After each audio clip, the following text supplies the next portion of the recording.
On est aujourd'hui le jeudi 20 Adar Rishon ainsi que le 20 février et le cours sera aujourd'hui pour l'élévation de l'âme de Yosef ben Masouda et Issachar Yom Tov Waknin ainsi que pour l'élévation de l'âme de Nina Bat Esther. Aujourd'hui on est cours de Paracha et j'introduirai le cours d'aujourd'hui Parashat Vayakel par le fameux proverbe, si j'ose dire, que j'ai d'ailleurs évoqué aussi dans un cours sur cette paracha ce lundi, le cours de Sheka 1, que je vous conseille d'ailleurs à tous d'écouter, un cours très très important sur cette paracha, très différent de ce qui va être dit aujourd'hui, mais en tous les cas un cours qu'il faut vraiment écouter parce que j'ai introduit le cours de la même manière avec le même dicton, qui est un dicton du Talmud, les diamants se trouvent toujours derrière ou à un endroit où on ne les attend pas.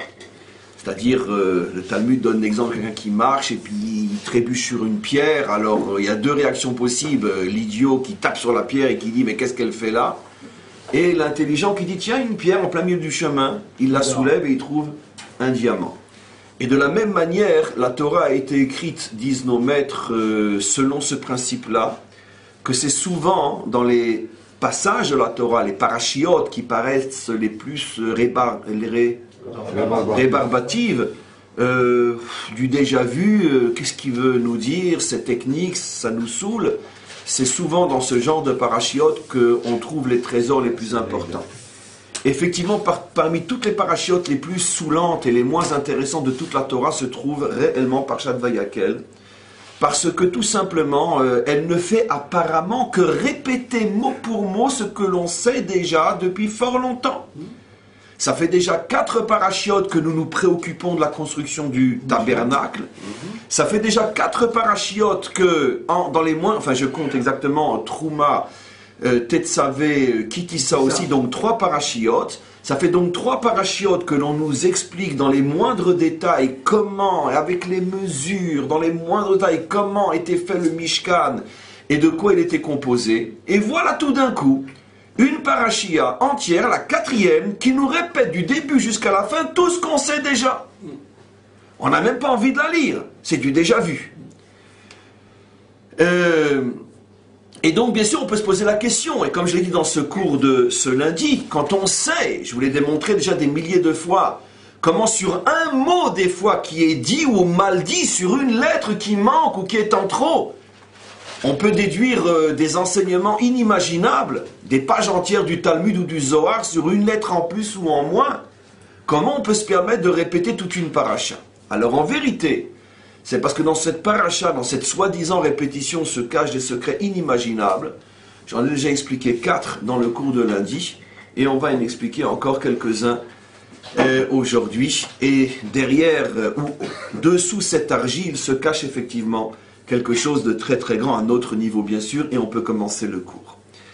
Tout d'abord, ce qu'il faut remarquer dans cette paracha qui du début jusqu'à la fin ne parle que de la construction du tabernacle, de tout ce qu'il contient et comment on le construit, il y a tout d'un coup une anomalie au début de la paracha.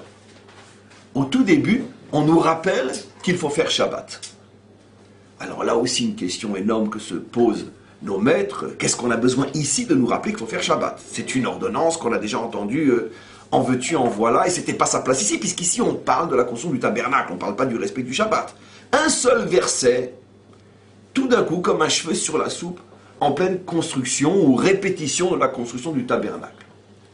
Alors bien sûr, nos maîtres n'ont pas seulement la question, mais ils ont surtout la réponse, et ils nous enseignent, regardez Rashi, que c'est pour nous faire comprendre, on aurait pu croire que pour faire le tabernacle, on n'a pas besoin, ce n'est pas nécessaire, ce n'est pas obligatoire de s'interrompre le Shabbat. Et c'est pour ça que la Torah vient te préciser que même si tu es occupé à construire la maison d'Hachem, tu dois t'arrêter le Shabbat. Alors on va essayer de creuser, on a compris techniquement, donc c'est plus un cheveu sur la soupe, c'est vraiment une pomme de terre dans la soupe, on en avait besoin effectivement. Mais on va essayer de creuser un petit peu plus, pourquoi malgré tout, d'abord avant le pourquoi, le comment, qu'est-ce que ça veut donc nous expliquer? On aurait pu croire que l'interdiction du Shabbat touche nos activités personnelles, privées, notre quotidien et notre profane, ce qui est tout à fait logique. puisque dans notre quotidien, dans notre profane, on s'occupe surtout de nous, et moi, et moi, et moi, et donc on te demande un jour par semaine de dire et lui, et lui, et lui. Très bien. Donc on peut comprendre. Mais si pendant 6 jours, je ne m'occupe que de et toi, et toi, et toi, et pas du tout de et moi, et moi, et moi, parce que je suis en train de faire ta maison. Donc on aurait pu croire que dans ce cas-là, c'est pas la peine de s'interrompre le Shabbat. C'est pour ça qu'on vient t'apprendre que même que tu t'occupes de faire la maison d'Hachem, tu dois t'arrêter le Shabbat. Adkan, jusqu'ici l'explication au niveau du pshat, au niveau du premier sens. On va essayer de creuser maintenant un petit peu plus et on va se servir de la chassidoute et donc de ce qu'on appelle Pnimiut Torah, le Zohar, la Kabbalah, etc. pour mieux comprendre le comment. On va maintenant passer au niveau du pourquoi. Apparemment, c'est pas logique finalement cette conclusion que finalement le Shabbat est plus important que la construction du Mishkan, du tabernacle. Apparemment, la question qui était, ou plutôt l'a priori qui était qu'on aurait pu croire que Shabbat ne concerne que les activités profanes, apparemment cet a priori semble logique. Et il aurait dû être d'ailleurs aussi la conclusion. Pourquoi? Parce que, disent nos maîtres, on sait très bien que finalement le projet du Mishkan, la construction du Mishkan, c'est le but, le tachlit, la finalité de toute la création. Ve'asuli Mishkan, ve'shachanti betocham. Ve'asuli Mikdash, pardon. Vous me ferez un lieu dans lequel je pourrai résider. Alors, au niveau, c'est pour ça que j'ai évoqué la chassidoute, au niveau de Pnimiut Torah, l'explication est que effectivement, ça remonte au fameux verset que j'ai utilisé il n'y a pas longtemps, un verset fondamental dans un autre cours, Asher bara Elokim la asot. J'ai commencé à créer le monde pour que vous le terminiez. C'est dit à Adam, juste après qu'il soit créé au 6e jour. Ça dépend de toi de terminer le monde. Rachid dit la asot, c'est les taken, c'est-à-dire terminer le parachevé. Et pour bien faire comprendre que le travail de l'homme, c'est cette asiya. Quand on arrive à la création de l'homme, il n'est plus dit, mais il est dit Dieu fit, naasé. Pour bien nous faire comprendre que la asiya, le parachèvement du monde a été confié à l'homme, et nos maîtres expliquent dans le Zohar ou ailleurs, c'est quoi parachever le monde? C'est dévoiler sa présence sur terre. Pour l'instant, nous ne le connaissons qu'en tant que créateur, mais pas en tant que roi, parce qu'on a l'impression qu'une fois qu'il a créé ce monde, le monde est livré à lui-même. Et donc vient la asiya de l'homme, le travail de l'homme, qui lui doit faire un mikdash, un endroit, de ce monde, il doit faire un endroit dans lequel Dieu pourra se révéler. Ce qui veut dire que c'est tout le projet divin. Asher bara Elokim la'asot. Donc encore une fois, je peux comprendre que tout ce qui est personnel pour mon profit à moi, je dois le cesser le Shabbat, sinon je vais oublier qu'il y a un créateur. Mais si je suis en train d'être complètement investi dans le projet divin, pourquoi je devrais arrêter le Shabbat? En plus, troisième question que demande la chassidoute, c'est que dans la mesure où c'est à l'homme de faire cet endroit, c'est lié à la première, mais c'est à l'autre question, mais c'est une nuance dans ce que je viens de dire, dans la mesure où c'est l'homme qui fait cet endroit, et tout le monde sait, comme je l'ai expliqué, enfin tout le monde, comme je l'explique souvent, que finalement le monde a été créé pour l'homme, pas pour Dieu, en ce sens que Dieu a créé ce monde pour mettre en évidence la grandeur, pour y résider, mais aussi pour y mettre en évidence la grandeur de l'homme. Donc automatiquement, ce qui est confié à l'homme devrait être plus important que le Shabbat. Or, ce qui est confié à l'homme, c'est bien sûr la réalisation d'un Mikdash. Et donc pourquoi, malgré tout, il faut s'arrêter le 7e jour? Alors, la réponse, je ne vais pas m'étendre trop parce qu'il y a énormément de choses à voir aujourd'hui, Bezrat Hashem. La réponse est fabuleuse. Parce qu'en vérité, il y a un point commun, bien que beaucoup de différences entre le Shabbat et le Mikdash. Le point commun, c'est que les deux sont des lieux, des notions de sainteté. Le Shabbat est Mekudash, Veikadesh Hashem et Yom HaShvi'i. Hashem a sanctifié le 7e jour. Et le temple s'appelle aussi Mikdash, Mekudash, sanctifié. Juste une parenthèse, comme vous le savez, je l'ai souvent fait remarquer, j'ai mal traduit parce que bon, On ne va pas à chaque fois revenir sur des notions très importantes. Le mot kadosh, mekudash ne veut pas dire saint comme en français, mais veut dire surtout, disons dans le cadre du cours d'aujourd'hui, consacré. Quelque chose qui n'existe que pour. Le Shabbat est un jour qui n'existe que pour Hachem, et le temple est un endroit qui n'existe que pour Hachem. Donc ça c'est le point commun entre les deux. C'est dans le temps ou dans l'espace, des notions qui sont complètement consacrées à Hachem. Maintenant, ça c'est le point commun. C'est énorme comme point commun. Malgré tout, il y a une différence énorme. Il y en a deux surtout. Celle que je viens d'évoquer, le Shabbat est la sanctification du temps, tandis que le Mikdash est la sanctification de l'endroit, du lieu, le temps et l'espace, l'espace-temps. Autre différence de taille, c'est que l'espace est sanctifié par l'homme, c'est l'homme qui construit le lieu, tandis que le temps est sanctifié par Hachem. C'est-à-dire que l'homme n'a rien, mais strictement rien à faire pour que le Shabbat soit sanctifié. Ça ne dépend absolument pas de lui. À la différence, mais ce n'est pas le sujet, du Yom Tov, des jours de fête, où il y a une sorte d'union entre l'action de l'homme, l'histoire, et l'intervention d'Hachem, le miracle, qui fait que il y a sanctification, mais c'est un Yom Tov qui est, si j'ose dire, moins kadosh, moins sanctifié que le Shabbat. Le plus haut degré de sanctification qui existe dans le calendrier juif, comme on le sait, c'est le Shabbat. Plus haut que Kippour, plus haut à plus forte raison que les fêtes, etc.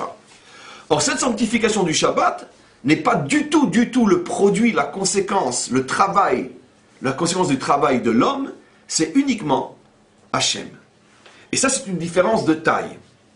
Alors, qu'est-ce que cela veut nous faire comprendre? Finalement, traduit maintenant dans le langage de la Chassidoute, on demande que la construction du Mishkan s'arrête le Shabbat, traduit dans le langage de la pensée profonde, c'est-à-dire que la sanctification, le travail de l'homme, la sanctification de l'homme n'est pas aussi importante que la sanctification d'Hachem, qui, elle, s'adresse au temps. Qu'est-ce que ça veut dire plus profondément? Puisque maintenant, c'est plus donc un problème de « je le fais pour moi », non, je le fais pour toi. Mais même que tu le fais pour moi, il y a des degrés dans la sanctification.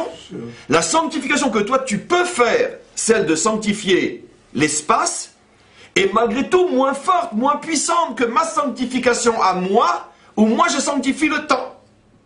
Et la preuve, c'est que, à 2 reprises déjà, plus encore, à 4 reprises presque, l'endroit sanctifié a été détruit, je vais vous expliquer comment, alors que le temps sanctifié n'a jamais été détruit. J'explique.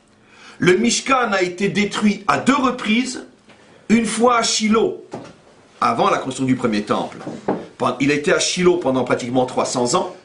Quand les Philistins ont détruit le Mishkan qui était à Shiloh, on l'a remis à Giv'on, pas loin d'ici, d'ailleurs les deux sont l'un à côté de l'autre, Giv'on et Shiloh c'est plus ou moins la même région, dans le nord-est de Jérusalem.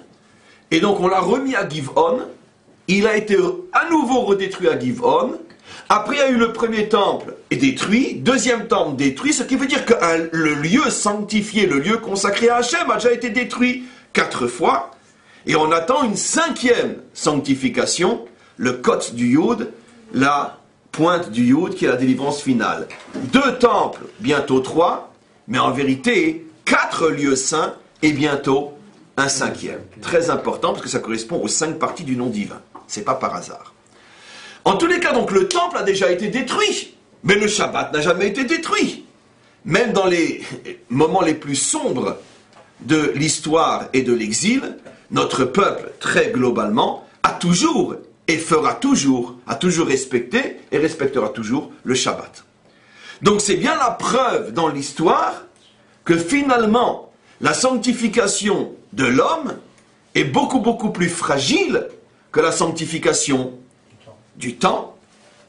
Ce n'est que le 3e temple qui lui sera éternel, mais là je vais vous expliquer pourquoi. Ce qui veut dire que vous pourriez donc rétorquer, oui d'accord, mais il y aura oui un moment où même la construction de l'homme, la sanctification du temps sera éternelle car le 3e temple ne sera plus jamais détruit.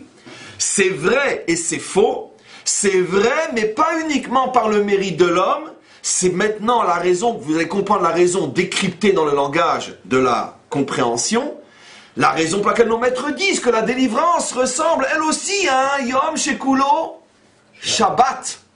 La délivrance est appelée un jour qui est tout le temps Shabbat. Ne vous inquiétez pas, évidemment que ça ne veut pas dire que tous les jours de la semaine, ça sera comme Shabbat. Parce qu'évidemment qu'on pourra continuer à prendre la voiture, fumer, tout ce que vous voulez pendant ce qu'on appelle au moins l'Imot HaMashiach, qui est appelé Yom Shekulo Shabbat. Mais pourquoi on l'appelle Yom Shekulo Shabbat? C'est parce que, comme on va l'expliquer, au niveau du sens du Shabbat, le sens va être réalisé, et comme le sens du Shabbat va être réalisé à ce moment-là, automatiquement les œuvres de l'homme seront elles aussi éternelles.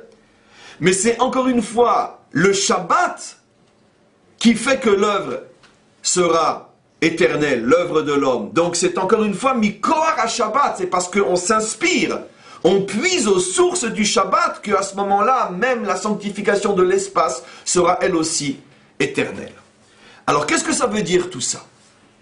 Ça veut dire la chose suivante. Finalement, ils sont de comprendre qu'est-ce que signifie le fait que Hachem a choisi de sanctifier le temps. Ça veut dire quoi? Le temps, c'est quoi? Nous sanctifions l'endroit et lui sanctifie le temps. Que nous sanctifions l'endroit, je peux très bien comprendre. De même, je comprends qu'on ne puisse pas sanctifier le temps, tel que lui le sanctifie du moins. Parce que Yom Tov, oui, mais c'est pas vraiment comme Shabbat. On peut sanctifier l'endroit parce que c'est notre lieu, c'est là où on est. Un homme vit dans un endroit.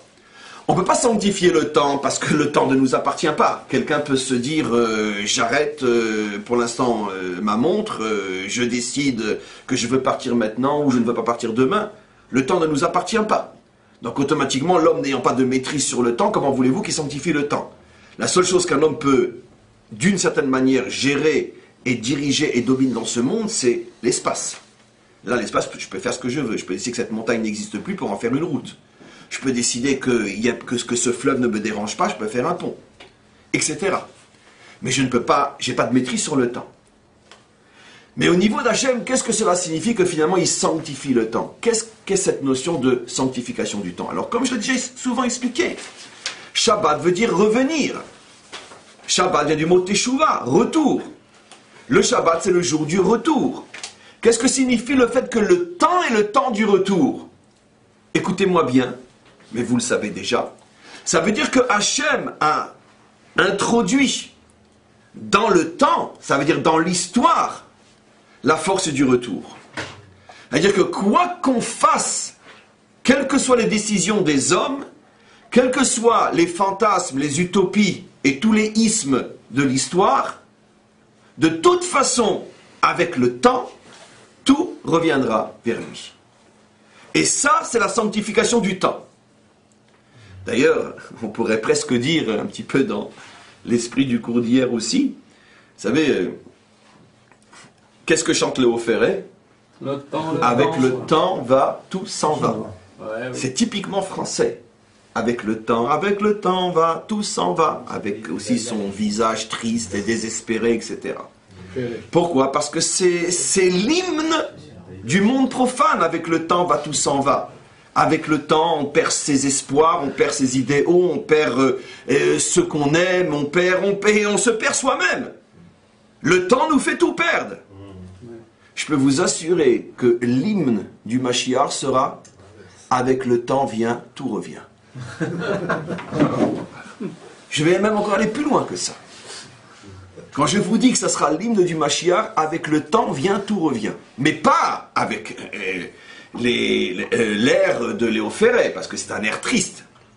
D'ailleurs, plus que ça d'ailleurs, comme hier on a lancé un appel à faire une classe de combat pour les jeunes qui suivent mes cours, et ça se fera Bezrat Hashem, quoi qu'il en soit, dans le même esprit, on pourrait aussi trouver quel va être l'hymne de la délivrance. Sur les paroles, avec le temps vient, tout revient. Et d'ailleurs, je lance ici un appel, s'il y a des artistes parmi vous, ou ceux qui m'entendent, on va faire une sorte de The Voice, d'accord? Ça sera moi le jury, je serai tout seul. Mais bête, je lance un appel. Qui c'est qui va me trouver la chanson de la délivrance? Sur les paroles, avec le temps vient, tout revient. Parce que nous, on est le peuple du Shabbat. Et nous, on est capable de montrer que tout revient. On n'est pas revenu à la Torah, on n'est pas revenu sur notre terre. à une époque où effectivement l'humanité tout entière voit malheureusement se réaliser le chant de Léo Ferré, avec le temps tout s'en va, que l'humanité est en train de tout perdre, ses valeurs, ses espoirs et tous ses ismes. Le seul peuple qui revient, c'est Israël. Avec le temps vient, tout revient. Et ça sera l'hymne de la délivrance. Donc je lance véritablement un appel. Si Daniel Lévy m'entend, très bien. Si mon ami Claude, celui sur lequel j'ai mis le clip sur tout musicien, tout chanteur, on va faire un clip extraordinaire, ça va devenir l'hymne de la délivrance. Et je le vois déjà, je vois les 4 couleurs qui se tiennent par la main, blanc, rouge, noir, jaune, qui se tiennent par la main et qui chantent cette chanson-là, avec la possibilité de la chanter aussi, c'est-à-dire cet hymne-là, avec le temps vient, tout revient en plusieurs langues, les langues les plus connues, l'anglais, le français, le chinois, le russe, j'imagine encore quelques autres, espagnol, hébreu bien évidemment, et en arabe aussi, bien sûr, absolument, évidemment, et peut-être même en premier, et que donc les 4 couleurs et d'une certaine manière l'ensemble des langues se rassemblent et chantent chacun dans sa langue. Avec le temps vient, tout revient. D'accord?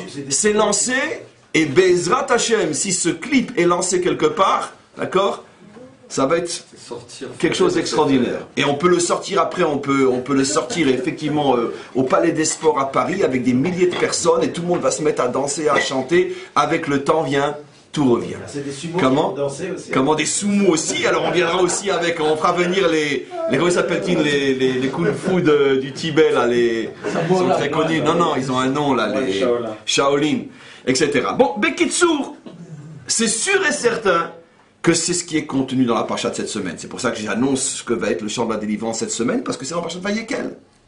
Hachem a sanctifié le temps signifie qu'avec le temps vient, tout revient. Hachem est très patient.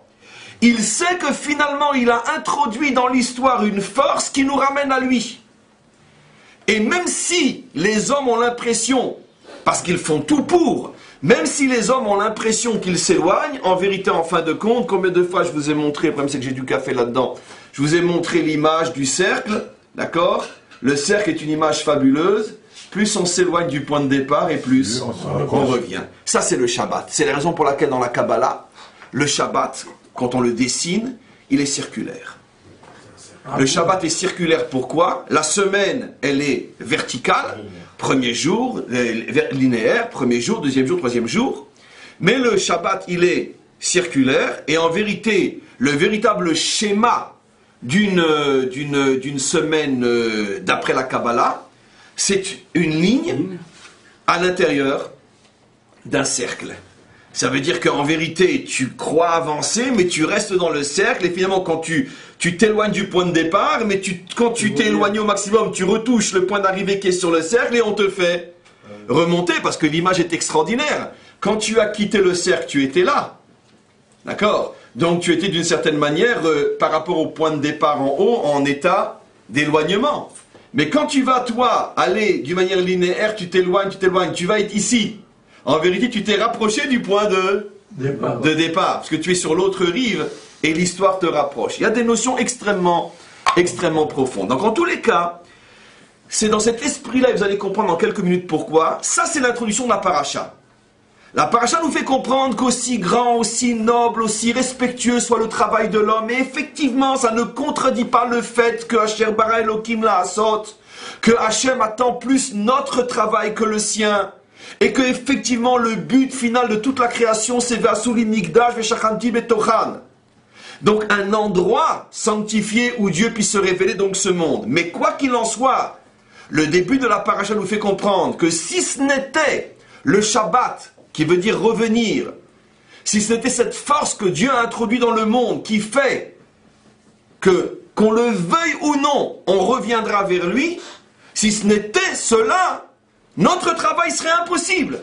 Donc comme notre travail n'est possible que grâce au fait que finalement il nous aide à le réaliser parce qu'il a mis dans le monde le Shabbat, c'est la raison pour laquelle on doit arrêter de faire le Mishkan quand arrive le Shabbat, comme pour reconnaître avec humilité que quelle que soit la grandeur de l'homme, sans Hachem, rien ne peut se faire. Et c'est la raison pour laquelle, comme je l'ai dit tout à l'heure, le troisième temple sera éternel, parce que le temps sera un temps shabbatique, ce qui signifie que l'humanité tout entière chantera d'un bout à l'autre de la planète. Avec le temps vient, tout revient. Et donc automatiquement, à ce moment-là, les actions de l'homme seront elles aussi éternelles. Premier point important de la paracha, vous voyez comment dans une paracha apparemment très rébarbative se cache déjà finalement l'un des plus grands secrets de toute l'histoire humaine. On va aller plus loin. Je vais vous expliquer que ce qu'il y a de plus rébarbatif dans cette paracha, c'est qu'elle semble se répéter d'une manière tellement fastidieuse qu'on n'a même pas envie de la lire. D'ailleurs, vous remarquerez qu'il y a très peu de Rashi sur cette paracha. Comme si Rashi disait « tu me saoules ». J'ai déjà expliqué tout ça. C'est pas moi qui le dis, c'est lui. Sauf qu'il ne dit pas « tu me saoules ». Lui, il dit « je n'expliquerai rien dans cette paracha ». Pourquoi? Parce que j'ai déjà tout expliqué avant. Donc même lui était fâché. Mais, s'il écoute ce cours, je vous garantis qu'il va s'empresser de remettre plein de commentaires. Si vous regardez cette paracha, vous apercevrez qu'il y a une anomalie fantastique à en pleurer de joie de ce que la Torah nous révèle. Une anomalie fantastique dans cette paracha par rapport à tout ce qui a été dit avant. Vous regarderez, rien que pour le plaisir des yeux de l'âme et du cœur de l'âme, c'est que l'ordre de l'énumération est fondamentalement différent de celui qui a été respecté dans les 3 premières parachiotes, avec une intention extraordinaire, et je vais vous l'expliquer. Dans toutes les premières parachiotes, surtout parachat Trouma, qui est la véritable paracha de la construction du Mishkan, l'ordre de construction est lequel? On commence de l'intérieur à l'extérieur. On commence par l'arche, c'est-à-dire l'ustensile le plus intérieur de tout ce qu'il y avait dans le tabernacle, puis après la table, puis après la menorah. Après, on nous parle de la construction de ce qu'on appelle le Echal, la maison elle-même. C'est-à-dire donc, on continue de l'intérieur vers l'extérieur. Après, on nous parle de la construction du Misbéar extérieur, ce qu'on appelle l'autel extérieur.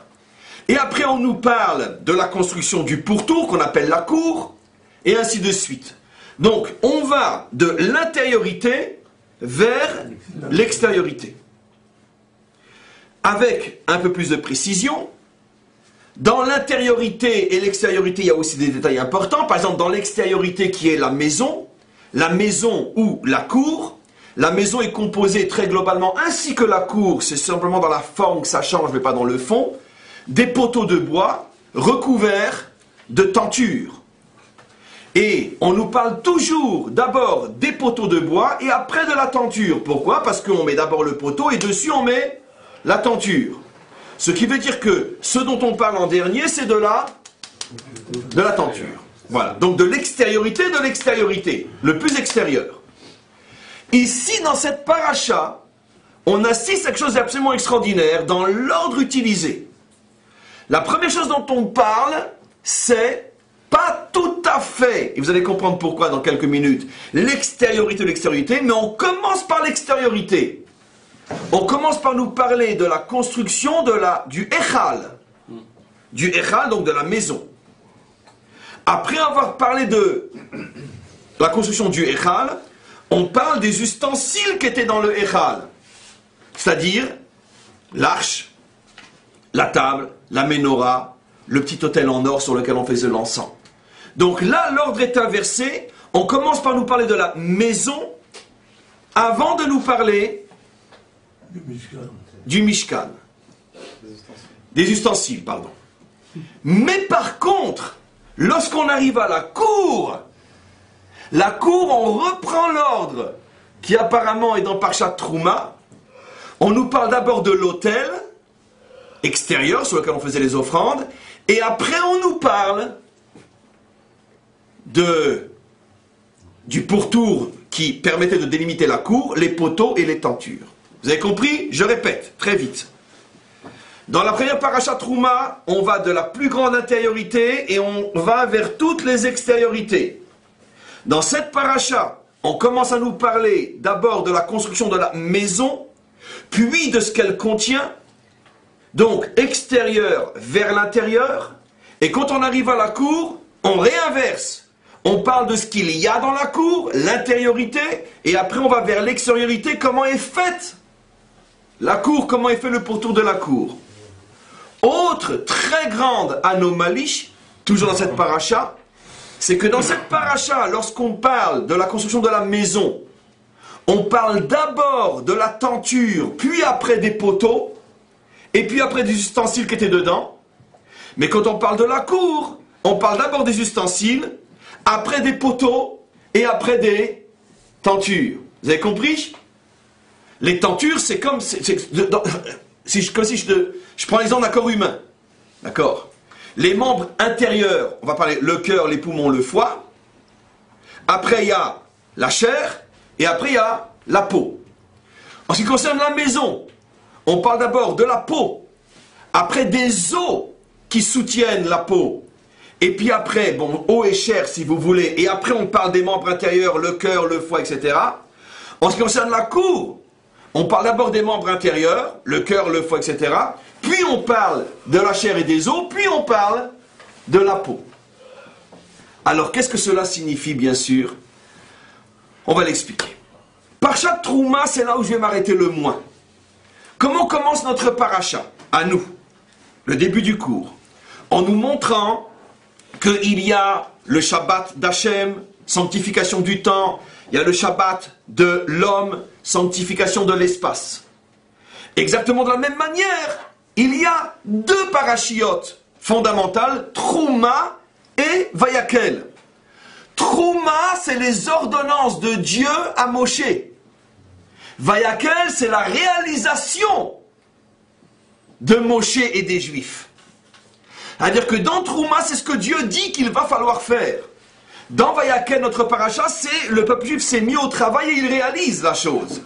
Et c'est pour ça que l'ordre est inversé.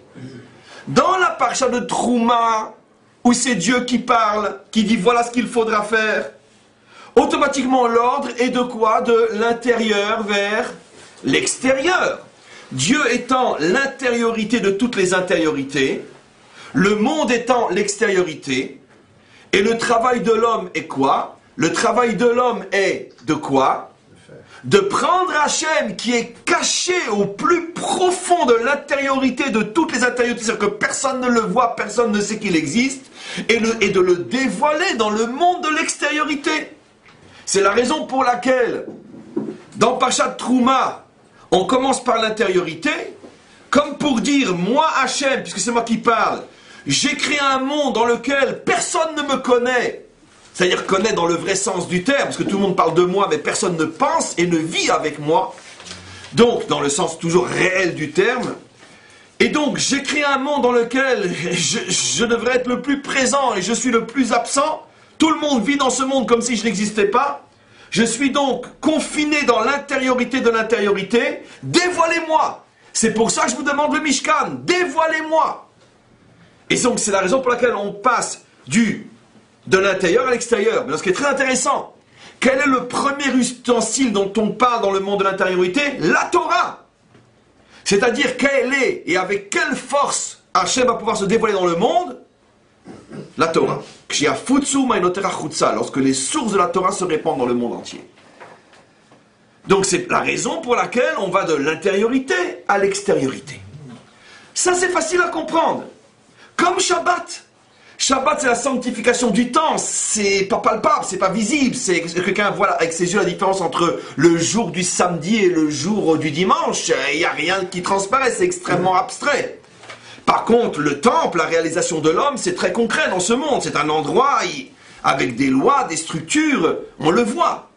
Donc on passe du Shabbat au temple, on passe de l'intériorité à l'extériorité. Ça c'est Parashat Trouma.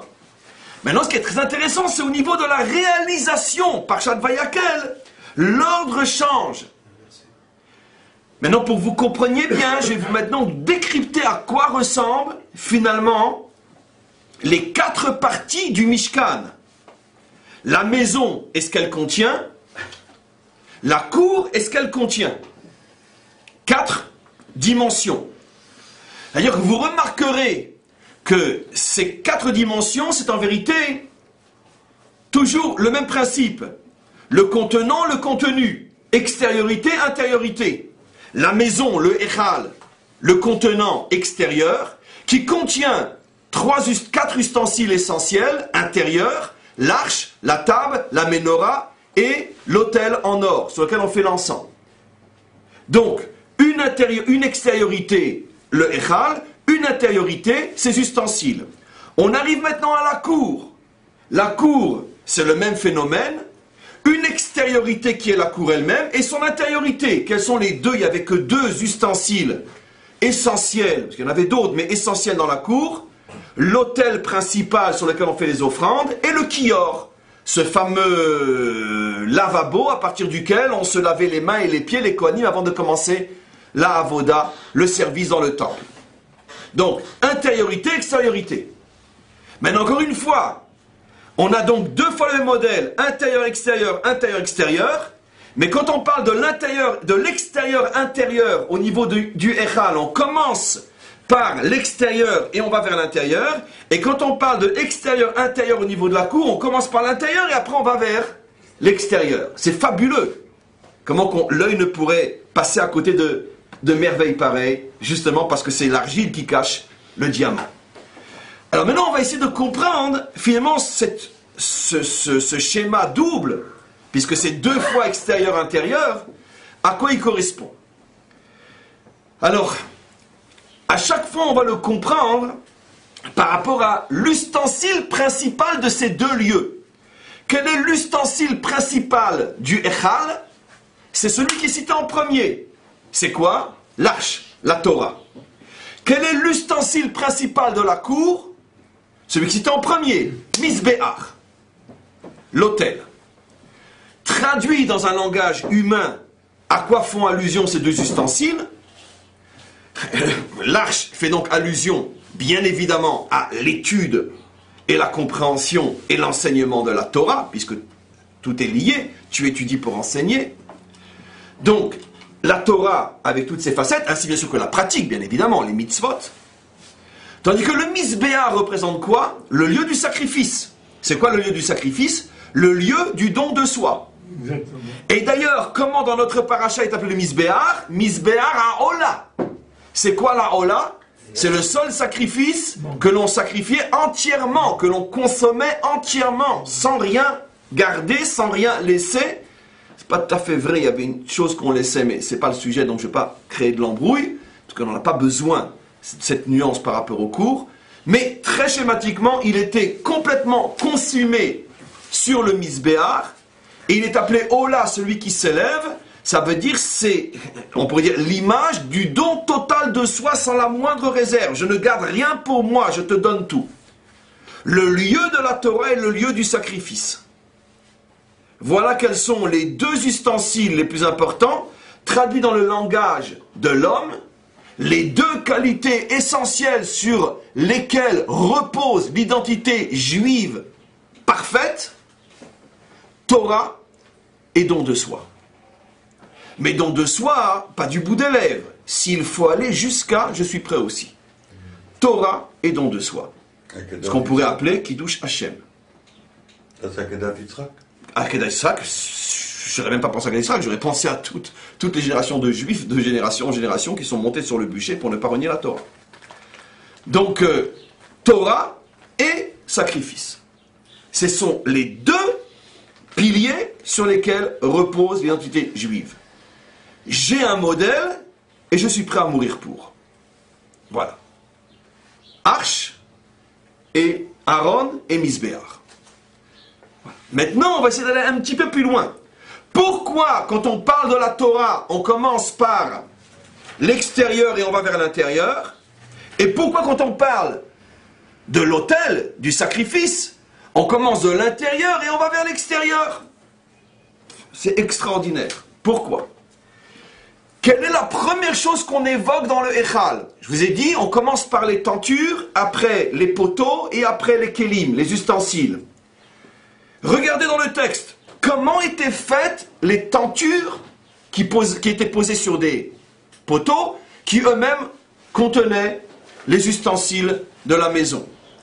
De quoi étaient faites, comment étaient faites les couvertures, je ne sais pas comment on appelle ça, les tentures, elles étaient faites en peau de bête, du cuir. En peau de bête. Et là, le message est extraordinaire. Il y a Torah et il y a Torah. Combien d'hommes se disent étudiants ou enseignants ou pratiquant la Torah? Mais c'est quoi la Torah? C'est quoi? On nous prévient. La Torah est celle qui est capable d'amener l'animalité dans le monde de l'intériorité. Si tu es capable de prendre le monde de l'animalité, la première chose qui est citée dans le Echal, les tentures, et après de cette extériorité, tu te diriges vers l'intériorité, c'est-à-dire que tu amènes l'animalité jusqu'à la Torah, ça c'est la vraie Torah. Ça veut dire quoi? Qu'est-ce qu'il raconte? Ça veut dire quoi? Bien sûr, disons-le dans le langage de la chassidoute. Ne pas avoir peur de ce monde. Savoir que ce monde, même dans ses formes les plus animales, les plus matérielles, les plus extrêmement à l'extérieur, la Torah peut les prendre et les insérer, les récupérer dans le bien. Plus encore, tout le but de la Torah, c'est de ne pas avoir peur de ce monde, d'aller le chercher là où il est le plus loin, la peau de bête, et l'associer à la Torah. La technologie, n'importe quoi. Ne pas avoir peur de ce monde. La Torah qui a peur de ce monde, qui se protège, qui se ghettoise, qui s'enferme, qui refuse de s'associer à l'animalité parce qu'elle dit l'animalité c'est pas pour nous, ce n'est pas la vraie Torah. C'est une religion tout simplement. Nous avons aussi créé nous ce qu'on appelle la religion juive. Mais la religion juive n'est pas la Torah. C'est une religion. Chaque peuple a une religion, nous aussi. Quelle est la définition de la religion? C'est que le religieux a peur du monde. Et il s'en éloigne au maximum. Qu'est-ce que c'est la Torah? Je prends la bête et je la sanctifie. Ça c'est la Torah. J'ai pas peur de l'armée, j'ai pas peur du travail, j'ai pas peur d'avoir une terre, j'ai pas peur de la technologie, j'ai pas peur de la science, j'ai pas peur de la modernité. J'ai peur de rien. Je suis le plus fort. J'ai la Torah. Ça, c'est la Torah du maître du monde. Le reste, c'est de la religion. Voilà la raison pour laquelle on commence par les tentures et après on arrive vers la Torah. Ce qui veut dire que le travail d'un Talmid Chacham, ce que nous sommes tous, Talmid Chacham, ça veut dire étudiant de la Torah, c'est comment je peux prendre toute mon animalité, ma matérialité et la diriger vers la Torah. On est une fois de plus aux antipodes de la séparation entre la synagogue et l'État, entre le lieu d'étude et le lieu de travail. Combien de fois, et on le sait jusqu'à aujourd'hui, on trouve ce qu'on pourrait appeler des juifs pratiquants, qu'à Dieu ne plaise pour une telle pratique, mais qui dans le monde du travail, des affaires ou je ne sais quoi, ont un comportement qui est souvent plus que douteux. Ces gens-là n'ont pas de Torah, ils ont simplement une religion. Sauf qu'au lieu d'être chrétiens, ils ont adopté la religion juive. Mais la religion juive peut permettre des escrocs, mais pas la Torah. On peut être un juif religieux et être un escroc, on ne peut pas être un homme de Torah et être un escroc. Je répète ce que je dis, il faudrait le traduire en 70 langues. On peut être un homme religieux juif et être un escroc, on ne peut pas être un homme de Torah et être un escroc. Voilà. Et donc, si vous rencontrez ou vous connaissez, ou peu importe, des juifs qui apparemment sont pratiquants, mais on sait que dans le tous les jours, c'est plus que douteux, sachez qu'il n'y a aucune différence entre eux et n'importe quelle autre religion. Et si j'étais très très très méchant, je ne sais pas pourquoi je vous fais cette parenthèse aujourd'hui, j'oserais presque dire que s'il touche ton vin, ne le bois pas. Parce que seulement un juif peut toucher le vin d'un juif, pas celui qui est de religion juive. Et je le pense très très sincèrement ce que je dis. Je ferme la parenthèse, mais je voulais le dire dans le cadre de ce cours. Si ton animalité qui est ta parnassa, qui est ton travail, se dirige vers la Torah, alors tu es un juif authentique. Sinon, tu n'es malheureusement que comme tous les autres, un religieux malade. Voilà ce que tu es. Donc ça, c'est le monde de l'intériorité. Maintenant, on a compris pourquoi la maison va de la peau de bête à la Torah. Maintenant, ils sont de comprendre pourquoi la cour va du misbéar vers l'extérieur, vers la tenture. C'est simple. Parce que si la maison représente la Torah, la cour représente le travail de l'homme à l'extérieur. La cour, c'est l'endroit où tout le monde se trouve. Où Israël, les femmes rentraient, les hommes rentraient, les Lévi'im, les Kohanim. C'est le lieu public. C'est le monde dans lequel j'agis. Et là, on vient t'apprendre quelque chose d'extraordinaire. Tu veux agir dans ce monde, de quoi tu as besoin? De Torah? Oui, mais surtout de don de soi. C'est-à-dire la capacité, la volonté, s'il le faut, de te sacrifier. Si tu n'es pas prêt à te sacrifier, tu ne pourras jamais agir dans le monde de l'extériorité. C'est absolument impossible.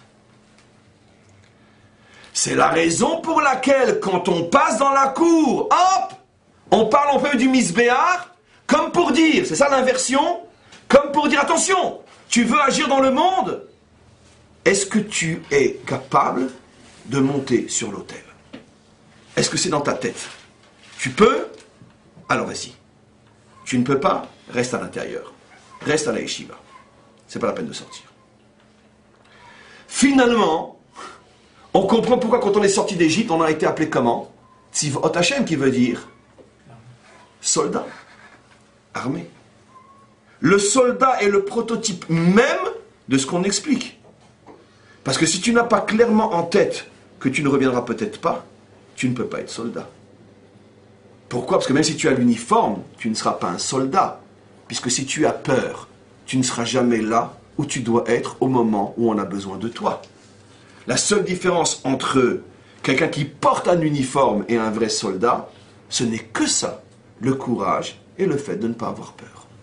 Ce n'est que ça la différence. C'est tout.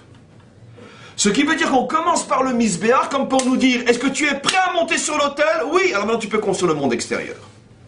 Tu peux agir dans le monde extérieur. Ce qui veut dire que, et pourquoi on n'a pas encore une fois reparlé de la Torah? Parce que la Torah ne suffit plus. La Torah est l'une des deux qualités pour agir sur le monde extérieur. Mais plus importante encore que la Torah pour agir sur le monde extérieur, il faut le don du sacrifice. Et donc maintenant, je résume avant d'aller un petit peu plus loin.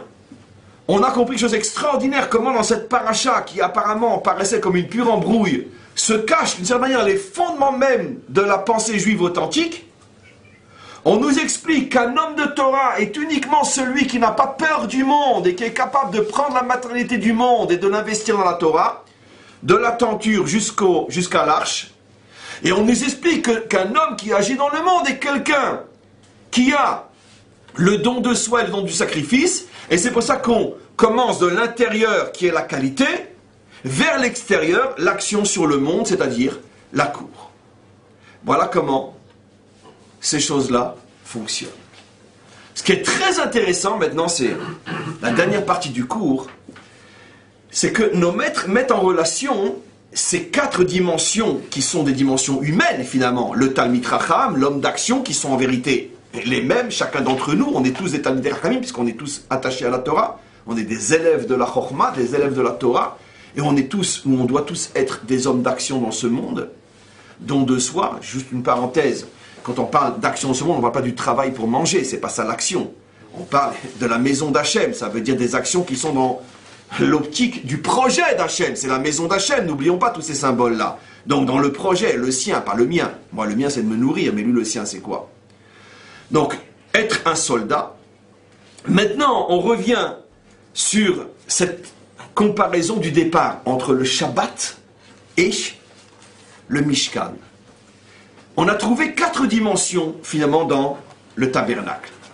2 intérieurs, 2 extérieurs, les tentures, l'arche, l'autel et, à nouveau, l'extériorité de la cour. 4 dimensions. Est-ce que dans Shabbat, on trouve aussi 4 dimensions? Les 4 prières, c'est juste. Les 4 repas, c'est encore plus juste. Les fameux 4 repas de Shabbat, effectivement. Et vous remarquerez, ce qui est très intéressant, c'est que tout le monde en connaît 3. Mais le 4e, c'est pas toujours évident. D'accord. Mais il avait Malka, bien sûr, le 4e repas. Mais il avait Malka. Le repas qu'on fait une fois que Shabbat est sorti. Alors justement, on va aller, vous allez voir la merveille. On a aussi effectivement 4 dimensions dans Shabbat. 3 repas à l'intérieur du Shabbat même, vendredi soir, Shabbat matin, Shabbat après-midi. Et le 4e repas quand la semaine a déjà recommencé, mais on fait le 4e repas qui est le repas de David Améler. Pourquoi David Améler? Parce que chacun des repas est en rapport avec l'un des principaux personnages bibliques. Repas du vendredi soir par rapport à... Non, c'était le piège. Yitzhak. Vendredi soir, Yitzhak. L'ordre n'est pas le chronologique. Shabbat matin, Avraham. Shabbat après-midi, Yaakov. Et Motzei Shabbat, sortie du Shabbat, David. Yitzhak, Avraham, Yaakov et David. Comment? C'est par rapport au Tfilot, parce que c'est Yitzhak qui fait l'arbitre. Bravo, c'est par rapport au Tfilot. Non, j'ai dit bravo, mais je suis désolé. C'est pas bravo du tout. Mais alors pas du tout. Voilà. C'est juste pour Abraham, c'est juste. Alors, pour Abraham, c'est juste, et pour Isaac et Yaakov, c'est pas juste. C'est inversé, au contraire. C'est intéressant. C'est marrant, parce que grâce à ce bravo, pas bravo, ça fait penser à une chose auquel j'ai jamais pensé. C'est vrai que pour Abraham, l'ordre est respecté, c'est lui qui a institué la prière du matin. Mais pour Yaakov et Isaac, c'est inversé. Yitzhak a institué la prière de l'après-midi. Or, c'est Yaakov qui est l'après-midi. Et Yaakov a institué la prière du soir. Or, c'est Yitzhak le vendredi soir. J'ai pas de réponse puisque j'y ai jamais pensé. Ouais, des choses aussi simples auxquelles on ne pense jamais. J'ai jamais pensé, bon, c'est sûr que c'est marqué, c'est évident. Je vais essayer de le trouver, ou quelqu'un le trouvera avant moi, ce qui sera encore mieux, ça m'évitera un travail. Et en tous les cas, c'est forcément marqué quelque part, c'est le genre de choses qui sont forcément posées comme questions et répondues.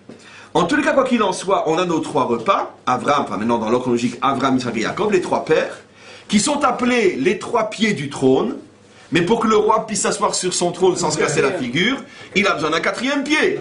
Et c'est David, le 4e pied du trône.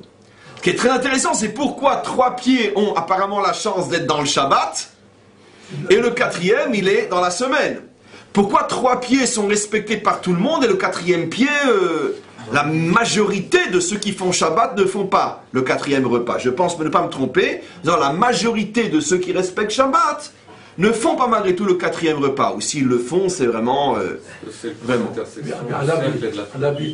Alors justement, qu'est-ce qui se passe ici? Alors d'abord, pour répondre à cette question, on va essayer de mettre en correspondance les 4 repas avec les 4 dimensions qu'on a vues dans le Mishkan, puisque dans cette parcha, on voit qu'il y a oui un lien entre le Shabbat et le Mikdash. 4 et 4. On a trouvé vraiment le lien. Donc maintenant, il ne s'agit plus que de faire la symétrie. Quel repas correspond à quelle partie du temple? Alors, on a 4 repas. Lequel repas correspond à l'intériorité du Echal? Quel repas correspond à l'extériorité du Echal? Quel repas correspond à l'intériorité de la cour? Et quel repas correspond à l'extériorité de la cour?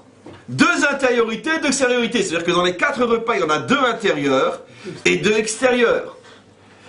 Alors, quels sont les 2 intérieurs et quels sont les 2 extérieurs? Alors, faites vos jeux. Nos maîtres disent, la délivrance finale se fera par le mérite duquel des 3 pères? Yitzhak. Comment le Balatourim appelle le Mashiach? Mashiach ben Yitzhak. Un cours entier, on a consacré un étonnement incroyable. Comment le Balatourim appelle Ben Yitzhak? Il n'est pas Ben Yaakov plutôt comme tout le monde, non. Ben Yitzhak. Qu'est-ce que dit le Talmud? La délivrance finale se fera par le mérite de Yitzhak. Il y a un lien entre Yitzhak et David. Je commence sans le savoir répondre à ma question. C'est peut-être pour ça que les 2 sont le soir. Vendredi soir et samedi soir. Je ne l'ai pas fait exprès, mais en parlant ce que je sais, je me rends compte que ça risque de répondre aussi à la question qu'on a eue. Mais je ne sais pas. Quoi qu'il en soit, ça ressemble. Donc, la délivrance finale se fait par le mérite de Yitzhak et David. Et quel est le lien entre eux? Un est l'intériorité, l'autre est l'extériorité. Mais d'un même combat. Yitzhak est l'intériorité de David, David l'extériorité ou le contraire? C'est facile. Yitzhak est l'intériorité, bien évidemment. David, c'est-à-dire que Yitzhak est l'âme de David, et David est le corps de cette âme. Ça veut dire que Yitzhak représente la mida, la qualité, et David, sa réalisation. Yitzhak, c'est la gvura, car le Messie, le vrai, le seul vrai au monde, ne parlera pas d'amour, mais parlera de justice et de force, car le monde ne peut entendre et ne respecte que le langage de la justice et de la force, et surtout pas celui de l'amour. Et donc, Dina de Malchuta Dina, la Malchut, la royauté est fondée sur le din, sur la justice et la rigueur. Et donc, la Mida, c'est Yitzhak, sa réalisation, son réalisateur, c'est David. On a un contenant, un contenu. Et c'est qui, c'est où? C'est la cour, bien évidemment. Et qu'est-ce qu'il a fait Yitzhak, nous a rappelé Nathan tout à l'heure. Qu'est-ce qu'il a fait Yitzhak? La Hakeda, le sacrifice. Oh, qu'est-ce que c'est beau. Dommage qu'ils ne donnent pas des Oscars pour des cours comme ça. Et donc, avec $1 million aussi, vous imaginez, on pourrait avoir un beau centre, on pourrait... Moi, chaque Oscar, je vous promets, c'est pas pour moi, c'est pour le centre. D'accord. Et donc, il a raison aussi. Quoi qu'il en soit, il a raison, Bémet. Mieux vaut un petit chez soi qu'un grand chez l'autre. Donc, quoi qu'il en soit, on n'a pas besoin des Oscars. On a la bracha ici à Dinatan. Quoi qu'il en soit, on comprend, l'autel, c'est Yitzhak. L'extériorité qui contient l'humanité, c'est David, Mashiach. Les deux sont dans l'extériorité. Parce que pour pouvoir transformer le monde, en ce sens que tu le mets dans la cour d'Hachem, il faut pour ça le sens, le don du sacrifice. Bien sûr. Il nous reste 2 repas, c'est très facile. On a maintenant Abraham et Yaakov. Alors, c'est forcément par rapport au Echal et ses ustensiles. Mais là aussi, décrypté en Midot, ça va nous apprendre quelque chose d'extraordinaire. Alors, quel est le contenant? Qui est le contenu? Abraham, Yaakov. Qui est le contenant? Qui est le contenu? C'est facile. C'est facile. Comment? Yaakov, c'est la Torah. Et Abraham, évidemment. Yaakov, c'est la Torah. Titen emet le Yaakov, et en emet et la Torah. Yaakov, c'est emet, c'est Tiferet. Pour ceux qui connaissent un peu la Kabbalah, Tiferet, c'est la Torah. D'ailleurs, ça commence aussi par un tav. Et donc, Tiferet, Torah, Emet, Yaakov, Titen Emet le Yaakov. Yaakov, c'est l'arche, bien évidemment. Et le pourtour, c'est Abraham. Alors là, c'est intéressant. Ah, donc il y a quand même de la place pour l'amour, alors. Ben oui, forcément, évidemment. Quand je dis que le Mashiach ne viendra pas parler d'amour, mais de justice, car le monde a besoin de justice plus que d'amour. De l'amour, on en a en veux-tu, voilà, sous la table, partout, dans les armoires, partout il y en a de l'amour. Mais la justice. Le Mashiach vient apporter la justice. D'abord qu'on mette de la justice dans ce monde avant qu'on parle d'amour. Mais malgré tout, c'est pas que le principe d'amour n'existe pas. Non. C'est le Echa, le principe d'amour. Avraham, je vais expliquer ce que cela signifie. Amour, chesed, je dis exprès en français, bien que c'est plus bonté que amour, mais ça va de pair, donc. Et Torah, ça veut dire quoi? C'est la première question de Rashi, qu'elle a dit que les mots devraient créer par Midat Adin. Il n'était pas créé par les Midat Adin. Il y avait le Midat HaChesed. Mais qu'est-ce que ça veut dire par rapport au monde de la Torah? Ça veut dire quoi? Ça veut dire en vérité, d'abord une explication très simple. Qu'est-ce qui fait qu'on peut avoir une fausse Torah? C'est-à-dire une Torah qui a peur du monde. Une Torah qui refuse les peaux de bête, qui refuse finalement d'insérer ce monde. Ben, c'est tout simplement une très grande cruauté et un très grand manque d'amour. Vous savez pourquoi? Qu'est-ce qu'il a fait Abraham? C'est quoi Abraham? L'homme qui sillonne le monde entier pour ramener l'humanité tout entière. Hachem, Vaïven Abraham Mizbeach l'Hachem. Partout où il va, il ouvre une yeshiva, un centre d'études. Il diffuse Il explique aux hommes. Pourquoi? Parce que je ne vais pas sauver ma peau à moi tout seul. Je suis dans mon collège, je suis dans ma yeshiva, j'étudie la Torah, pour que mes enfants sont bien éduqués, et puis à Tel Aviv, ils n'ont qu'à crever. Non, c'est pas comme ça. Où est ton amour? Où est ton amour pour les hommes? Si tu ne vis que pour toi. Où est ton amour pour les hommes? Pour que la Torah s'ouvre, il faut avoir beaucoup d'amour. Parce que sinon, comment? Comme j'ai dit, je parle pour moi, très sincèrement, je parle pour moi. Il n'y a que 50 kilomètres qui nous séparent ici de Tel Aviv. Comment je peux, moi, confortablement être dans ma maison le vendredi soir, quand je sais qu'il y a tellement de jeunes garçons et jeunes filles qui fument, qui boivent, qui se droguent et qui dansent le vendredi soir à 50 kilomètres de chez moi? Ça veut dire qu'en vérité, j'ai pas d'amour pour mon peuple. Et tu peux pousser plus loin. Et tout simplement l'amour pour les hommes, parce que l'humanité aussi, elle souffre. Parce qu'il manque la force. Comment? Parce qu'il manque la force. Alors ça, c'est déjà la deuxième chose, c'est Yitzhak. Ça, c'est quand tu veux maintenant agir, tu as besoin de Yitzhak. Mais d'abord, la prise de conscience. Le Echal, Nissim, incarne la prise de conscience de qu'est-ce que je fais sur Terre. Je suis fait sur Terre pour réparer le monde. Et pour ça, j'ai besoin d'amour, parce que j'aime pas le monde qui crève tout, je m'en fous. Moi, j'aime ma femme, mes enfants, nous, on est sauvés, c'est le principal. Voilà. On te dit non. Tu veux arriver à la Torah, tu commences d'abord par Abraham. Est-ce que tu as de l'amour? Est-ce que tu aimes ce monde? Est-ce que tu aimes les hommes? Tu n'aimes pas les hommes, tu n'auras jamais la Torah. La Torah des planqués, c'est la Torah des ratés. C'est pas la Torah. C'est comme ça que ça fonctionne. Maintenant, une fois que tu as pris conscience que tu dois sauver le monde, alors on te dit, attends, arrête, maintenant, tu as compris que tu vas sauver le monde, mais maintenant tu as besoin de deux autres qualités, ça ne suffit pas les deux premières. Est-ce que tu es prêt à te sacrifier? Pourquoi? Parce que ce monde est très dangereux. Ce monde est un monde de voyous. Même qu'il faut l'aimer, c'est un monde de grands voyous. Est-ce que tu veux être un soldat? Oui. Très bien. On parle de l'autel. Et après, bon, maintenant que je suis prêt à me sacrifier, qu'est-ce qu'on fait? Roi David. C'est lui qui te servira de modèle pour sauver le monde. Roi David. Tout ça, ça inverse complètement ce qu'on a dit sur l'ordre des repas, si je puis me permettre. Pourquoi? Parce que très bonne avec question. ce nouveau schéma, on a le soir, c'est Jacob, intériorité de l'Echal, midi Abraham, extériorité de l'Echal, et après, on trouve le couple Yitzhak-David, c'est-à-dire, Seudah Shlishi, c'est Yitzhak, comment réparer non, et après, c'est David, Monsieur Shabbat.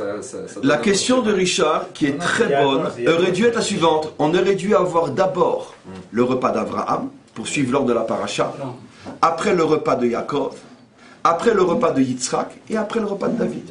Voilà. C'est l'ordre qu'on nous dit. Echal, Arche, Autel, Cour. Donc, Echal, Abraham, Arche, Yaakov, Autel, Yitzhak, pourtour, David. Donc, effectivement, l'ordre, apparemment, n'est pas celui-là. Mais, oui! Pourquoi? Parce que vous avez deux repas extérieurs et deux repas intérieurs. Bien sûr. Ça veut dire quoi? Deux repas extérieurs et deux repas intérieurs. Réfléchissez. Parce qu'il y a par rapport au temps aussi. Comment? Par rapport au temps, parce que le repas de vendredi soir, c'est création. Yitzhak est l'intériorité de David. Mais il est dans le monde de l'extériorité. L'autel est dans la cour. Il n'est pas dans la maison. Donc David, qui soit Motzei Shabbat, c'est absolument évident. Il est tout à l'extérieur. Mais pour qu'on comprenne que la qualité de Yitzhak doit être à l'extériorité, vous allez comprendre le chidouche à quoi que je veux vous dire. On nous le met aussi à l'extérieur, les deux bornes extérieures, parce que bien qu'il ait l'intériorité de David, il est dans le monde de l'extériorité. Pour te dire quoi? Le don du sacrifice, écoutez bien ce que je vais dire, d'accord? C'est pas seulement pour étudier la Torah. Ce qui est déjà en soi une chose extraordinaire. Non, je ne suis pas en train de rigoler, parce que vous savez tous combien il en faut des années et des heures pour étudier la Torah. Mais le vrai sens du sacrifice, c'est quand tu fermes le livre et que tu sors dans le monde, comment tu es prêt maintenant à le transformer? C'est là que je t'attends dans ton sens du sacrifice. Parce que c'est effectivement qu'il faut un sens du sacrifice énorme pour devenir un Talmid Chacham. Mais c'est quand même moins dangereux que d'essayer de transformer le monde. C'est pas du sacrifice, c'est de l'effort éventuellement. Mais ce n'est pas du sacrifice. Sacrifice, ça veut dire que tu es prêt à risquer. Qu'est-ce que tu risques? Tu manges moins, tu vis modestement, tu fais le sacrifice des plaisirs de ce monde, mais tu ne fais pas le sacrifice de ta vie. David Améler, il était sur un cheval avec une épée à risquer sa vie du matin au soir. Ce n'était pas de la philosophie pour lui. C'était tous les jours un danger de vie et de mort. Là est le vrai sacrifice. Parce que ce monde ne connaît que le langage de la bourse ou la vie. Il ne fait pas de cadeaux.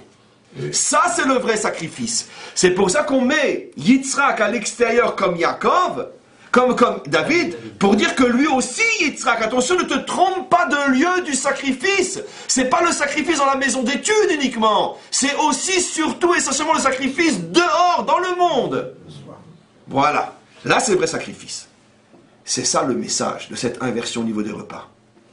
Tandis que les deux autres, on comprend pourquoi ils sont à l'intérieur. Pourquoi ? Parce que Avram, l'amour des hommes, c'est pas quelque chose de dangereux, bien au contraire. C'est pas facile d'aimer les hommes, mais il n'y a rien de moins dangereux que d'aimer les hommes. De même, Yaakov, la Torah, on sait très bien que la Torah n'existe que barricadée. C'est pas péjoratif ce que je dis. La Torah ne s'étudie pas dans la rue, dans un canyon. La Torah s'étudie dans une yeshiva, dans un collège, dans des lieux de l'intériorité. Donc automatiquement, c'est aussi les repas intérieurs. Mais le grand message de cette inversion au niveau des repas, c'est de nous faire comprendre, surtout, je dis Yitzhak, que le lieu du sacrifice, c'est la cour, c'est pas la yeshiva. Vous comprenez ? Ce dans l'esprit du cours d'hier, quel est le juif parfait ? C'est celui qui était à la tête des 37, qui est un homme de yeshiva, mais en même temps un homme du terrain qui combat. C'est-à-dire que toutes les forces qu'il reçoit dans la Torah, après, il les montre concrètement sur le terrain, sur le lieu du combat, donc des dangers. C'est ça qu'on parle. Et lui, il a véritablement, à la fois, Yitzhak, David, Abraham, Yaakov, il est en vérité le parfait. Vraiment, le premier dont on a parlé hier, c'est l'incarnation des 4. Il a les 4 midotes qui correspondent aux 4 lettres du nom divin. Vous avez bien sûr compris, c'est les 4 lettres du nom divin. Je pourrais vous le montrer, mais tout seul vous arriverez. Le Yud Ke Vav Ke, c'est quoi? C'est facile. Yud Ke Vav Ke, les 4 lettres du nom divin par rapport aux 4 dimensions, à chaque fois une intérieur, extérieur. C'est très facile. On commence, le Yud est, il y a forcément une intérieure, une extérieure, c'est facile. Le Yud est intérieur, le E est extérieur. Vav est, le Vav est intérieur, dans l'extériorité, le E. C'est-à-dire que le Yud est l'intériorité de l'intériorité, le He est l'extériorité de l'intériorité, le Vav est l'intériorité de l'extériorité, et le He est l'extériorité de l'extériorité. Comme la cour, vous avez tout ce qu'il y a dans le Mishkan, vous voyez tout ce qu'il y a dans le Mishkan? C'est incroyable. Et donc, alors, comment qu'on construit? Mais c'est facile. L'intériorité de l'intériorité, c'est bien sûr, c'est Yaakov, Yud, bon, c'est comme par hasard la première lettre, mais ça c'est un hasard entre parenthèses, Yaakov, première lettre, Yud. Après l'extériorité de l'intériorité, c'est Abraham, le fameux He qu'Abraham a reçu, le Yud de Yaakov et le He d'Abraham. Le Vav, bien sûr, l'intériorité de l'extériorité, c'est bien sûr, c'est Yitzhak, bien sûr. Et le dernier He, c'est bien évidemment la cour, c'est David. Et c'est marqué explicitement dans le Zohar. Yaakov, l'ordre du nom divin, c'est Yaakov, Abraham, Yitzhak et David. Ça, c'est l'ordre du nom divin. Y a-t-il des questions? Mais c'est intéressant parce que les 4 repas... Merci, c'est très intéressant. Très intéressant. C'est fabuleux et intéressant. Le vendredi soir, c'est création. Oui. Le samedi midi, c'est Har Sinaï, le don de la Torah. Le Souda Shlishi, c'est Gog et Magog. Et le dernier repas, c'est délivrance. Recommence. Le vendredi soir, c'est création. Création, oui. Le vendredi midi, le samedi midi, c'est don de la Torah, Har Sinaï. Oui. Le Souda Shlishi, c'est Gog et Magog. Oui. Et le samedi... Délivrance. Ce que tu dis est juste, mais en quoi ça correspond à ce qu'on a expliqué? Les correspondances, ce que tu dis est juste. La création, c'est l'extérieur. C'est aussi pour toute l'humanité. Ah, dans ce sens-là. La Torah, c'est l'intérieur pour Israël. Et c'est aussi guerre intérieure. Gog et Magog, ça nous concerne, nous, bien sûr, aussi. Guerre intérieure. Et après, c'est la délivrance totale. Et la délivrance, c'est l'extérieur aussi. Ce qui est intéressant, je voulais raconter par rapport à Amalek, c'est que si on prend toutes ces explications bout à bout, Merci. C'est dans le chiffre Anaon, c'est pas ouf. Si on prend les explications bout à bout, le rôle d'Amalek, c'est de séparer le Yudke de Vavke. C'est-à-dire que lui, tout ce qui est d'ordre de la création, du nom de la Torah et de la religiosité, c'est bien, mais quand c'est transcendé par Yitzhak David pour le faire revenir sur terre, ça, il ne veut pas. Donc, on répète l'œuvre d'art. Qu'est-ce que fait Amalek? Amalek laisse le Yudke, il refuse le Vav-E. Le Yudke, deux lettres de l'intériorité, ça veut dire, bon, tu veux aimer les hommes, tu veux étudier la Torah, ça ne me dérange pas. Mais tu n'as pas quand même rentré sur le terrain, s'il vous plaît. Tu n'as quand même pas rentré sur le terrain. Ça, non. Ce qui est, grâce à votre remarque, ce qui est beaucoup plus intéressant encore, c'est qu'avec quelle arme Amalek vient se battre contre nous? Le don du... C'est pas un don, ça. Le don du sacrifice, dit Rashi. Il vient en sachant qu'il va se faire déchirer. Il vient pour mourir, il se fait sauter. Je m'en fous de mourir. Le principal, c'est que tu meurs toi aussi. C'est la force d'Amalek. C'est le terrorisme, aujourd'hui. C'est ce que dit Rashi il y a 1000 ans. Il ressemble à quelqu'un qui voit devant lui une marmite bouillante et il dit je saute dedans pour la refroidir. On lui dit mais imbécile, tu vas te brûler. Je m'en fous. Le principal, c'est qu'elle soit froide. Ça, c'est Amalek. C'est Hitler. Tous ces généraux le supplient de garder de la marche des convois pour rapatrier les soldats de la Wehrmacht qui sont en train de congeler sur le front russe. Il dit non, j'ai besoin des convois pour les juifs. En 1944, alors que toute son armée est en train de geler, de mourir de froid sur le front russe, il commence la déportation avec toutes ces dernières réserves des juifs hongrois, de 1944 à 1945. Alors qu'il aurait pu sauver son armée, non. Ça, c'est Amalek. Il va jusqu'au bout. Et d'ailleurs, jusqu'au bout. Ah, c'est fini. Très bien, je suis content, j'ai ce que je voulais. Pas. Mais je suis. Voilà. Ça, c'est Amalek. Donc, puisque lui vient avec la force du sacrifice, on ne peut aller contre lui qu'avec la force du sacrifice. Oui. Tu vas venir avec le langage de l'amour face à Hitler. Non, mais franchement, ils vont nous faire le coup jusqu'à quand? Non mais attends, tu vas aller devant Assad ou pire encore, ceux qui se battent contre lui aujourd'hui, qui sont pires que lui. Je parle de Al-Qaïda et d'autres. Tu vas leur parler le langage de l'amour. Non mais attends, on s'en fout de l'amour. Ce qu'on veut, c'est la force et la justice. Et donc automatiquement, on comprend pourquoi si Amalek vient avec la force du sacrifice, le seul qui peut s'opposer à lui, c'est Yitzhak, la force du sacrifice. C'est pour ça que le Baal HaTurim ne se trompe pas quand il dit que le Mashiach sera Ben Yitzhak. Voilà. C'est pour ça que le Talmud dit que la délivrance finale se fera par le mérite de Yitzhak. Aussi surprenant que ce soit. Parce que nos maîtres savaient que le dernier gros morceau qui va mettre le monde en danger, c'est le terrorisme. Et tout ce qu'il y a derrière. Et qui, eux, aiment plus la mort que nous, les Occidentaux, aimons la vie. Son frère Ishmaël. Oui, bien sûr, évidemment. Voilà, on terminera le cours d'aujourd'hui par une question d'Olivier. Non, j'ai pas de question, j'ai pas de question. Parce que il n'y a pas de question sur le chat par contre? J'en ai pas là. Ok, oui. Ouais. Alors, par rapport à ce que vous avez dit, on ne peut pas maîtriser le temps, sanctifier le Shabbat en fait. Oui. Mais justement, est-ce que dans la paracha, on ne voit pas que justement c'est l'homme qui doit sanctifier le temps? Parce que par exemple, Abraham Echel, il explique dans les bâtisseurs du temps que justement le temps est quelque chose qui... Il parle du Yom Tov. Il parle du Shabbat aussi. Il dit le juif est le bâtisseur du temps. C'est lui qui crée le temps à travers les rites du Shabbat. On part sur une discussion très philosophique, mais très simplement. Le Shabbat a été donné par Hachem. L'homme reçoit le Shabbat. Il le sanctifie, comme on le dit dans le Kiddush, en ce sens qu'il l'accepte. Il s'en fait le réceptacle. Mais l'âme du Shabbat n'est pas du tout maîtrisée par l'homme. Cette fameuse, d'ailleurs on l'appelle Neshama Yetera. Neshama, c'est toi qui crée l'âme, c'est toi qui peux décider quand elle vient et quand elle s'en va. Neshama Yetera, l'âme supplémentaire du Shabbat. Moi, mon mérite en tant qu'homme, c'est d'être le réceptacle de cette âme. Et là intervient mon bâtissement du temps. Mais je construis l'extériorité, le récipient, mais pas l'intériorité. En tout cas, je terminerai ce cours, quoi. Vous n'avez pas évoqué le lien entre justement les 39 travaux interdits Shabbat et Mishkan. Il n'y avait que toi pour faire un coup pareil. Ça, c'est une question fondamentale. Ah oui, c'est que le cours... Il y avait toujours des sacrifices dans le temple de Jérusalem, le jour de Shabbat. Atkan, ça sera pour un prochain cours. Oui. Est-ce qu'il y a une relation entre les 25 heures du Shabbat oui. et justement tout ce que vous avez expliqué. Je sais pas, sincèrement je sais pas. Il y a Tosefet Shabbat, mais je sais pas. Bon, C'est pas vraiment 25 heures parce qu'on peut le aussi comme on. Je terminerai juste le cours avant le Kaddish et avec cet appel très sérieux.